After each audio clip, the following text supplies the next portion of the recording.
حکومەتە قوربانی نێوان دوو حکوومەت لێرە مافەکانم زەوت کراوە.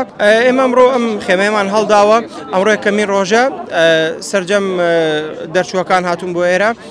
داواکاری ئێمە دانپێنانە بە زانکۆی گەرمیان و بەتایبەت کۆلێژەکانمان لە خانەقین. ئێمە بووینەتە قوربانی سراعێکی سیاسی لە نێوان حکوومەتی هەرێمی کوردستان و حکوومەتی بەغدا.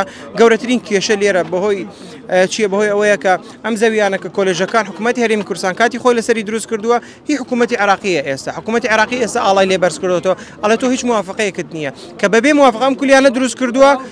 هاتووە باجەکەی ئەیدا من ئەیدەمەوە. ئێستا من لێرە بوومەتە قوربانی نێوان دوو حکوومەت لێرە مافەکانم زەوت کراوە. تعینم بۆ دیێ لێم ئەسێنرێتەوە. ناتوانم ماجستێر بخوێنم، ناتوانم دکتۆرا بخوێنم. هەر کەسێکیش خوێندوویەتی ماستەروانە هیچ حسابی بۆ ناکەن و ئیضافی ناکەنە سەر شەهادەکانیان. ئەمە ماوەی چەند ساڵە ئێمە خۆپیشاندان نەکەین و مانگرت نەکەین، حەلی نابی. بۆ ئێستا ئێمە ئەو خێمەمان داناوە، گەڕانەوەشمان نییە.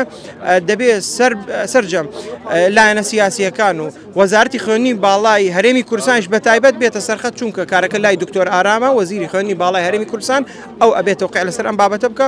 وازم کۆلێژانە بێنێ بۆ ئێمەش بچین ژیانی خۆمان بینی تر ناتوانین لەمە زیاتر بینە قوربانی. ئێمە دەرچوانی زانکۆی گەرمیانی من 17,000 دەرچووی زانکۆی گەرمیان هەست کە تاکویسە ئەی زانکۆ معترف نییە لەلایەن حکوومەتی عێراقەوە. کێشەگەی لەلای کیە؟ لەلایەن وەزیری خوێندنی باڵای کوردستانە و پوختەیی باسی کەمەرادان ناتوانم دروشی بکەم. حکوومەتی عێراق ڕەحمەتە دایک و باوگیان دەست یارمەتی ئەرامان دروشکردن وتن کاکە ئیمە هیچ کێشەمان نییە سەبارەت وەو زەویانەی کە ئیوە داگیری کردنە و کاری هاوردنە. خاسم زانکۆی دیالیشە ئامادەی خۆیان دەربری ئەرا ئەوەی کە ئەی کۆلێژانە عایدی خۆیان بود ماوەی 2 ساڵ لە دوای ئەوەی کە زانکۆی خانەقین تەسیس بکەن.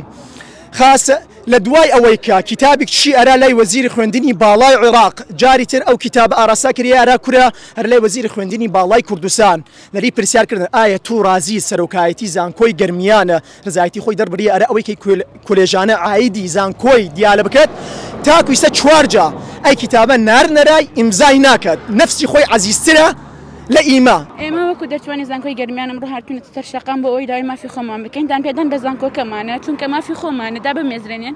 حکوومەتی عێراق تاعیناتی ناردۆ بۆ سێ ئەوائلەکان کە دەرچووی زانکۆکانی هەرێمی کوردستانن، بەڵام دانیشتووی ناوچەدا بەنێنراوەکانن. ئێمە کە ناممان تەقدیم کردووە هەمووی خراوە تەلاوە چونکە زانکۆکە اعترافی پێ نەکراوە لەلایەن حکوومەتی عێراقەوە. کێشەکە سیاسیە چونکە زانکۆکە هیچ هەموو مەرجێکی تایە، هەموو مەرجی زانکۆ و یاسایی و علمی هەمووی موجودە، بەڵام بەهۆی سیاسەتە کە چونکە سەر بە هەرێمی کوردستانە لەسەر خاکی عێراق دانی پێ نادرێ. داواکارین ئەو کێشە چارەسەر بکرێ بۆمان.